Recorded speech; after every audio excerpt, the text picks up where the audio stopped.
तो जब फर्दर उसको सॉल्व करेंगे तो हमारा आंसर आएगा v is equal to 3 into 10⁸ times √1 minus 3600 divided by 3601, and this will give us v is equal to approximately equal to 7.1 into 10⁶ metre पर second. ठीक है, ये हमारा आंसर हो जाएगा। तो ये वेलोसिटी हमें मिलेगी। तो स्पेस क्राफ्ट जो है इस वेलोसिटी से मूव कर रहा है, that is why we are getting a time dilation of 1 second. तो ठीक है, अब आगे देखते हैं कि भाई ये तो हमारा डिस्कशन होगा कि कैसे हम न्यूमेरिकल सॉल्व करें। तो इस हिसाब से अगर हम देखें तो हमें वेलोसिटी दे रखी हो अगर ऑब्जेक्ट की, और आपको प्रॉपर टाइम दे रखा हो, तो आप टाइम इंटरवल निकाल सकते हैं एज फ्रेम ऑफ रेफरेंस में। और इसी हिसाब से मतलब काफ़ी सारे न्यूमेरिकल मतलब अपने हिसाब से भी कुछ भी और कोई भी अगर मिलते हैं तो वो कर सकते हैं। ठीक है, अच्छा, अब ये अगर हम देखें इसको फर्दर आगे ले जाएं तो टाइम डायलेशन बेसिकली एक और चीज़ कहती है टाइम डायलेशन कि जो अगर आप आपकी वेलोसिटी v है, वो अप्रोच कर रही है लाइट की स्पीड के, तो आपके लिए जो टाइम है, मतलब एक ऑब्जर्वर जो कि रेस्ट फ्रेम में है, तो उसके लिए आप जो कि v वेलोसिटी से मूव कर रहे हैं, जो कि अप्रोच कर रही है c को, तो जो रेस्ट वाला ऑब्जर्वर है ना, जिसकी v तो 0 है भाई, जिसकी वेलोसिटी जो है ना वो 0 है, यानी कि वो रेस्ट फ्रेम में, तो वो जब आपको ऑब्जर्व करेगा ना, तो आपकी उसके रेस्पेक्ट में आपका टाइम जो है ना वो स्लो होने लगेगा। ठीक है, स्लो होने लगेगा, और जैसे जैसे आप लाइट की स्पीड को अप्रोच करेंगे ना, तो उतना उतना स्लो हो जाएगा, और एक टाइम ऐसा आएगा कि जब आपकी वेलोसिटी c के बराबर हो जाएगी। तो अच्छा, आइंस्टाइन के हिसाब say that is not possible, मतलब कोई भी ऑब्जेक्ट जो है ना c की स्पीड को भी रीच नहीं कर सकता, और उसके आगे जाने की तो बात ही अलग है, वो तो कभी हो ही नहीं सकता। तो मतलब अभी तक तो ऐसा नहीं हो सकता। ठीक है, तो that was the statement of Einstein कि मतलब nothing can reach the speed of light और become greater than the speed of light.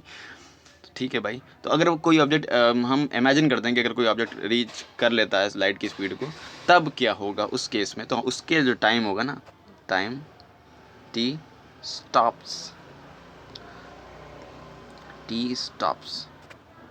समय रुक जाएगा उसके लिए। ठीक है, तो टाइम रुक जाएगा उसके लिए, तो ये दैट इज़ अमेजिंग। तो इसका इस्तेमाल कई जगह पे होता है, जैसे इसका साई-फाई मूवीज़ में काफ़ी इस्तेमाल हुआ है। तो इंटरस्टेलर में इसको यूज़ किया था, एक नाम था ट्विन पैराडॉक्स। तो बेसिकली ट्विन पैराडॉक्स होता क्या है? ट्विन पैराडॉक्स, अच्छा, ट्विन पैराडॉक्स क्या होता है? तो चलो हम मान लेते हैं कि दो बच्चे हैं जो कि सेम टाइम पे पैदा हुए हैं। ठीक है, दोनों एक ही टाइम पे इस दुनिया में आए हैं, तो दोनों की एज जो है ना अभी तक तो इक्वल है, तो दोनों एक ही एज के हैं अभी। फिर एक बच्चे को हम भेज देते हैं स्पेस में किसी जगह पे, जहाँ पे टाइम कुछ अलग तरह से बिहेव करता है। तो जब वो वापस आएगा ना, तो जैसे मान लो वहाँ पे टाइम जो है थोड़ा स्लो, अर्थ से थोड़ा स्लो चलता है, तो जब वो वापस आएगा अर्थ पे, तो दोनों की एज जो होगी ना वो बदल चुकी होगी। तो एक थोड़ा ज़्यादा बूढ़ा हो चुका होगा और एक की एज जो होगी वो कम होगी। ठीक है, तो दोनों की एज बदल गई, तो that is a twin paradox. तो इसका मतलब जो हमारा ऑब्जर्वर जो है, जो कि अर्थ पे था ना, उसके लिए टाइम जो उसके हिसाब से तो उसके लिए टाइम नॉर्मली बिहेव कर रहा है, और जो हमारा दूसरा बंदा जो स्पेस में गया था ना, तो उसके लिए भी उसके हिसाब से टाइम नॉर्मली बिहेव कर रहा है। लेकिन अगर दोनों की रिलेटिविटी देखें ना, दोनों के बीच का रिलेशन देखें टाइम का ना, तो दोनों एक दूसरे के रिस्पेक्ट में एक का टाइम जो है ना, ऐसा कह सकते हैं कि जो हमारा ऑब्जर्वर स्पेस में कहीं गया है ना, उसके लिए हमारा जो ऑब्जर्वर अर्थ पे है ना, उसका टाइम तेज़ चल रहा है, और जो हमारा अर्थ पे ऑब्जर्वर है उसके लिए हमारा जो बंदा स्पेस में गया ना, उसका टाइम जो है ना स्लो चल रहा है। तो इसीलिए हमारे दोनों की एजेस जो है ना उसमें डिफरेंस आ जाता है। तो दैट इज़ ट्विन पैराडॉक्स। ठीक है, ट्विन पैराडॉक्स इसका इंटरस्टेलर में एग्जाम्पल इंटरस्टेलर में इसका यूज़ हुआ था। तो ये टाइम डायलेशन की वजह से होता है। अच्छा, टाइम डायलेशन उस मूवी में दिखाया ना, उसमें दिखाया है कि जो टाइम डायलेशन है उसकी वजह जो होती है ना वो ब्लैक होल होता है। Black hole. तो हमने अभी कहा कि लाइट की स्पीड पे चलते हैं तो हो जाता है, तो लाइट की स्पीड पे चलते थे हाँ, तो उस समय भी टाइम डायलेशन आता है, वेलोसिटी की वजह से टाइम डायलेशन होता है। और एक और चीज़ है जिसकी वजह से टाइम डायलेशन होता है, जिसको हम कहते हैं ग्रेविटी। तो आइंस्टाइन ने जनरल रिलेटिविटी में ग्रेविटी और लाइट मतलब ग्रेविटी और स्पीड का रिलेशनशिप भी दिया था। और जनरल रिलेटिविटी में उसने बताया कि स्पेस जो है ना वो एक फैब्रिक, स्पेस टाइम एक फैब्रिक है। तो ब्लैक होल जो है ना उस स्पेस टाइम के फैब्रिक में कर्व क्रिएट करता है, and the curve is the reason for time dilation. तो यहाँ पे टाइम कुछ और चल रहा होगा, सॉरी यहाँ पे टाइम कुछ और चल रहा होगा और यहाँ टाइम कुछ और होगा।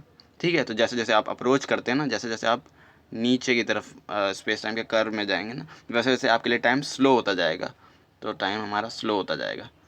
ठीक है, तो जैसे जैसे आप ब्लैक होल की तरफ अप्रोच करेंगे ना, तो आपका स्पेस टाइम मतलब जो स्पेस टाइम है ना, तो वहाँ कर्व होता जाता है जैसे जैसे अप्रोच करते हैं, और कर्व और कर्व। तो जो टाइम है ना, एक टाइम ऐसा आता है कि ब्लैक होल को जब बिल्कुल अप्रोच कर जाओगे या किसी अप्रोच कर रहे होगे, तो एक टाइम पे आपके लिए टाइम स्लो होता जाता है, स्लो होता जाता है, फिर एक टाइम पे समय रुक जाएगा। ठीक है, तो जो टाइम डायलेशन है ना, वो ब्लैक होल यानी कि intense massive highly massive object, उनकी वजह से भी होता है। सन के पास भी टाइम डायलेशन ऑब्जर्व कर सकते हैं हम लोग, अर्थ के पास भी टाइम डायलेशन ऑब्जर्व कर सकते हैं। तो अलग अलग जगहों पे मतलब अलग अलग मैसेस हाईली मैसिव ऑब्जेक्ट के पास में टाइम डायलेशन हम लोग ऑब्जर्व कर सकते हैं। और इसीलिए आइंस्टाइन ने एक स्टेटमेंट कहा था कि जो टाइम है स्पेस में अलग अलग जगह पे अलग अलग तरह से बिहेव करता है। और न्यूटन का स्टेटमेंट था, न्यूटन ने कहा था कि भाई टाइम इज़ एब्सोल्यूट, टाइम जो है वो एब्सोल्यूट है। और फिर आइंस्टाइन ने उसे करेक्ट किया। आइंस्टाइन ने कहा no, this is not the complete truth, time absolute नहीं है। अर्थ पे हाँ ठीक है, जब तक आप अर्थ पे हैं तब तक टाइम एब्सोल्यूट है हमारे लिए, लेकिन जब हम बाहर जाएंगे ना स्पेस में अलग अलग जगह पे, तब टाइम एब्सोल्यूट नहीं रह जाएगा, अलग अलग जगह पे अलग अलग तरह से बिहेव करता है। ठीक है, that was the statement of Einstein. ठीक है, ये हमारा टाइम डायलेशन पर थोड़ा डिस्कशन था। तो अगर नहीं समझ में आया है तो एक बार फिर से देखना और बताना कि अगर नहीं समझ में आया तो फिर और ट्राई करेंगे कि किस तरह से और अच्छे से समझा सकते हैं। तो और फिर हम लोग आगे देखने वाले हैं कि रिलेटिविस्टिक मास क्या होता है, जैसे मास कैसे बिहेव करता है अगर वो मूव कर रहा है एक वेलोसिटी से। ठीक है, और भी सारी एनर्जी का बिहेवियर देखेंगे। ठीक है, तो तब तक के लिए थैंक यू, और thank you for tolerating my hand writing.